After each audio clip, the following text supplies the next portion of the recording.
silakan. Izin duduk ya teman-teman.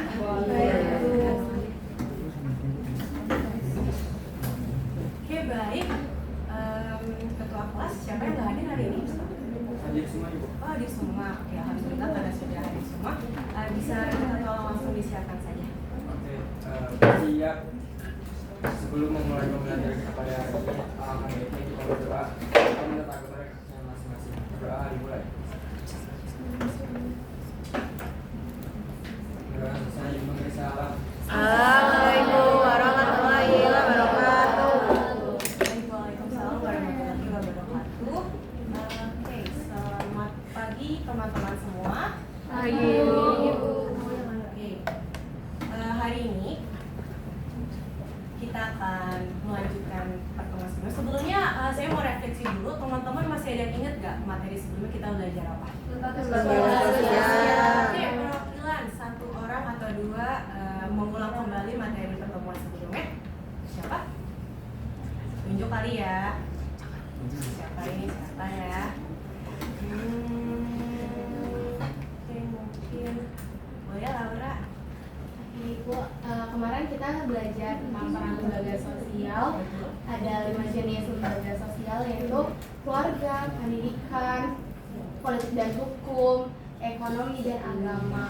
Kemarin kita belajar tentang apa sih peran dari lembaga sosial tersebut. Oke, ada lagi selain Laura? Sofi deh. Yuk. Refleksi lembaga yang minggu lalu, materi minggu lalu. Iya Bu, jadi sama kayak Laura, Iya. minggu kemarin kita Iya. belajar tentang lembaga-lembaga sosial yang ada di Indonesia. Kayak Betul. tadi lembaga keluarga, lembaga yang paling awal yang Oh, ada. iya. Terus ada lembaga agama, lembaga sosial dan hukum, lembaga pendidikan, sama lembaga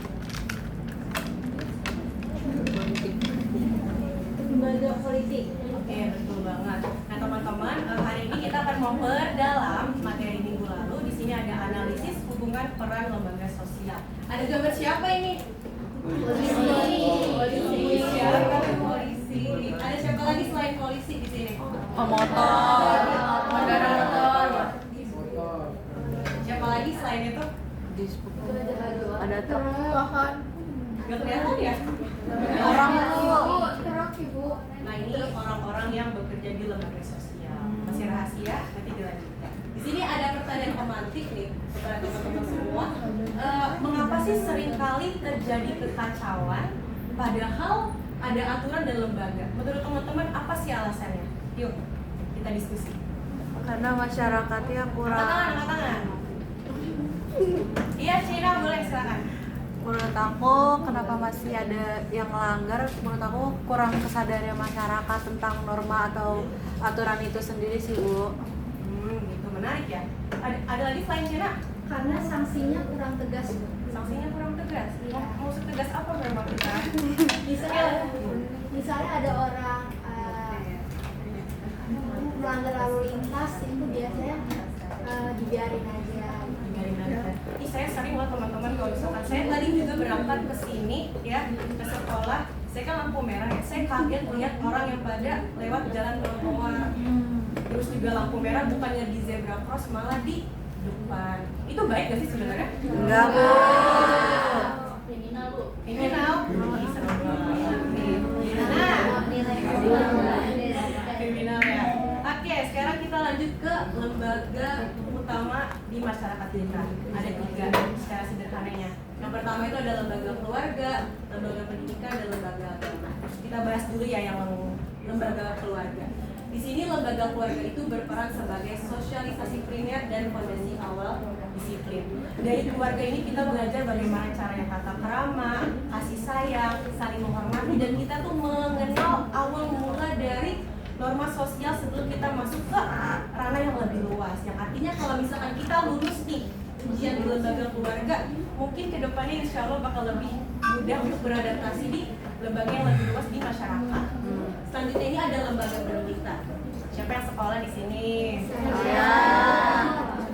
Ya, kita semua sekolah ya di sini. Nah, lembaga pendidikan ini berfungsi sebagai transmisi ilmu dan aturan formal tertulis. Di sini di sekolah itu kita tidak hanya belajar bagaimana caranya membaca, tidak hanya belajar bagaimana caranya menulis, tapi kita tuh dilatih untuk mematuhi aturan yang secara simulasi dari masyarakat, yang artinya kita ini apa ya, mempelajari ilmu-ilmu baru dan untuk mematuhi bagaimana tata tertib di masyarakat secara simpel. Nah nih teman-teman, di sekolah kita hari ini yang pastinya kita berpakaian rapi, berseragam sesuai dengan ketentuan yang diselenggarakan oleh sekolah. Kita juga datang tepat waktu dan juga kita mengumpulkan PR dengan tepat waktu. Siapa yang belum kerjain PR? Siapa yang belum kerjain PR?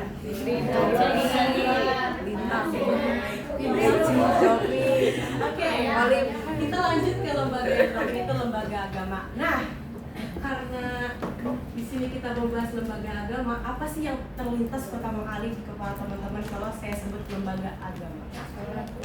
Masjid, bisa masjid. Islam. Siapa? TPA bisa. Kementerian Agama bisa. Itu yang bisa di apa? Ya itu dia MUI. Itu saya mau nyebutin tuh yang ada di MUI Nah, secara sederhana teman-teman, di lembaga agama ini tuh sebagai legitimasi moral atau benteng kesadaran. Yang artinya lembaga agama ini untuk sebagai rem batin kita, rem pribadi kita. Yang artinya sebelum kita melakukan sebuah kegiatan yang maksiat gitu, kita berpikir dulu, kita merefleksikan dulu apakah yang kita lakukan ini sesuai dengan kesadaran moral atau tidak, bukan hanya karena kita diawasi oleh orang di luar. Nah, di sini tidak kelihatan ya. Nah, di sini ada kata-kata hari ini dari Talcott Parsons. Nah, di sini Talcott Parsons itu bilang bahwa masyarakat adalah sistem sosial. Yang artinya ya teman-teman, masyarakat itu seperti organ di dalam tubuh kita. Siapa yang nggak punya tubuh? Waduh, serem. Artinya apa sih Bu kalau sesuai dengan kita? Yang artinya ketiga lembaga ini saling berkaitan, saling membantu satu sama lain. Seperti organ di dalam tubuh kita, seperti kita butuh paru-paru, kita butuh otak, kita butuh apa lagi ya? Banyak pokoknya lah ya. Untuk tujuannya untuk apa? Untuk tetap menjaga keteraturan dan ketertiban. Oke. Sebelum kita lanjut, udah ketahuan nih. Sebelum kita lanjut, ada yang mau ditanyakan dulu teman-teman? Tidak Udah paham ya? Aduh, bangga deh udah paham. Oke, kita lanjut ke sini. Apa yuk ini? Diskusi lembaga. Oke teman-teman, karena tadi kita sudah memaparkan materi, kita lanjut ke diskusi analisis kasus. Udah siap? Bismillah. Siap lah ya, udah siap. Simple kok ini. Jadi teman-teman, saya tugaskan untuk menganalisis yang sudah tertera di sini, ada diskusi lembaga. Pertanyaan itu bagaimana kegagalan di satu lembaga dapat merusak kinerja lembaga lainnya. Lalu di sini ada yang berikutnya itu ada keselarasan peran, mengapa ketiganya itu harus selaras untuk menciptakan ketertiban umum. 5 menit, nggak usah deh, 4 menit cukup. Soalnya saya mau dengar diskusi teman-teman. Oke, 4 menit ya.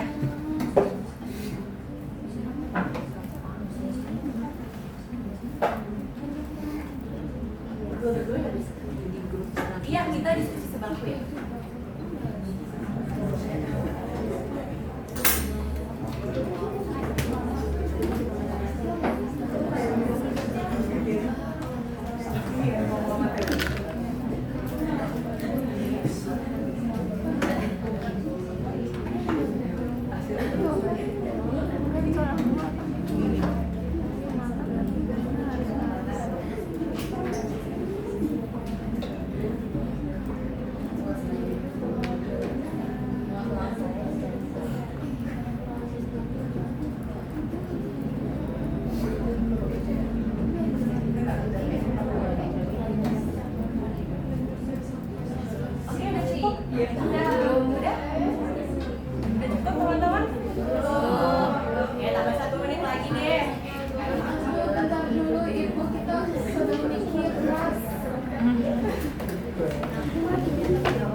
Oke, diskusinya ditutup ya teman-teman.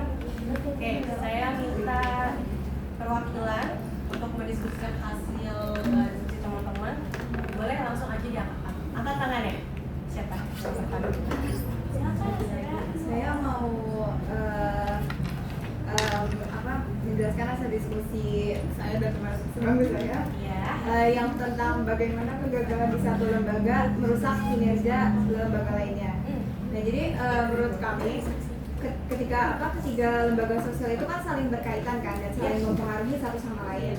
Jadi jika salah satu lembaga tidak menjalankan fungsinya dengan baik, maka lembaga lain itu juga dapat terdampak gitu. Misalnya, apabila lembaga keluarga gagal memberi pendidikan karakter dan pengawasan kepada anak, maka kemudian lembaga pendidikan itu akan mengalami kesulitan dalam mendisiplinkan siswa di sekolah. Dan itu juga lemahnya pemahaman nilai moral juga dapat mempengaruhi fungsi lembaga agama dalam membentuk perilaku masyarakat. Jadi oleh karena itu, disfungsi pada satu lembaga itu dapat menyebabkan terganggunya keteraturan sosial dalam masyarakat. Gitu sih, Bu. Oke, bagus banget ya argumennya. Selain Azura ada lagi? Kenapa kamu giling-giling? Oke, boleh Nadwa silakan.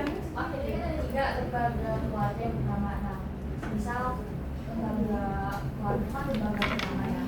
Misal dari keluarga yang memang tidak memberikan bekal atau bagaimana cara mendidik anak sesuai moral yang sudah ditetapkan sama masyarakat, pastinya tuh ada kesalahan dikit. Nah, dari awal tersebut, pastinya ketika anak sudah keluar dari zona keluarganya, itu pastinya akan menimbulkan permasalahan. Kenapa? Karena kan awalnya dari keluarga aja ada yang salah, nanti depannya ada yang salah. Kemudian lembaga agama juga kenapa penting? Karena setiap orang yang kurang agamanya atau kayak dia kurang kurang menjalani agama atau nggak punya acuan hidup pada agamanya, pasti dia akan melakukan pelanggaran atau kesalahan yang tidak sesuai dengan agama. Kan balik lagi agama itu kan membentuk moral kita. Jadinya kalau misalkan lembaga agamanya rusak, lembaga keluarganya rusak, maka dari situlah lembaga sosialnya pun atau keikatan antara sosialnya pun akan rusak. Jadi antara lembaga satu dengan lembaga lain itu saling berkaitan. Kamu ini banget, kamu sudah mencakup semuanya. Ada lagi, saya butuh 1 orang lagi. 1 orang lagi teman-teman. 1 orang lagi.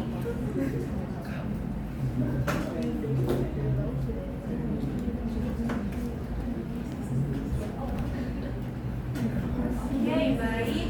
Karena belum tidak ada lagi, kita langsung saja masuk ke kesimpulannya.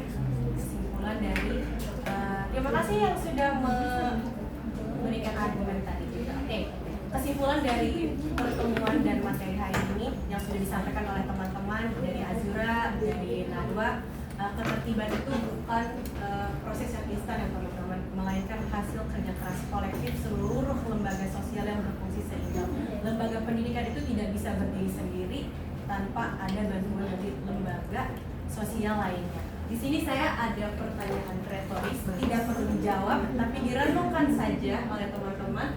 Sudahkah kita menjadi bagian dari solusi keteraturan atau justru hanya memicu disfungsi lembaga? Solusi. Tidak ada yang tahu masa depan. Bismillah. Oke. Ya, sudah selesai deh. Di sini ada kata-kata hari ini. Oke. Karena memahami masyarakat adalah langkah awal untuk menciptakan perubahan. Jadi perubahan itu dimulai dari diri kita sendiri, bukan dari faktor luar ataupun paksa dari lain. Mulai dari batin kita, keinginan kita, dan motivasi kita. Oke. Sudah habis PPT-nya. Ada yang mau ditanyakan dulu? Sebelumnya? Sudah cukup ya? Oke, udah pada lapar ya, nggak sampai istirahat. Oh, ada daripada nanti nggak kedapetan. Oke, terima kasih teman-teman semua. Terima kasih atas halo. Iya, Bu. Oke, kita tutup dulu ya. Oke, terima kasih teman-teman semuanya. Terima kasih atas partisipasinya. Terima kasih sudah antusias dan dipertahankan lagi semangatnya. Sampai jumpa di pertemuan berikutnya. Saya akhiri. Assalamualaikum warahmatullahi wabarakatuh. Waalaikumsalam.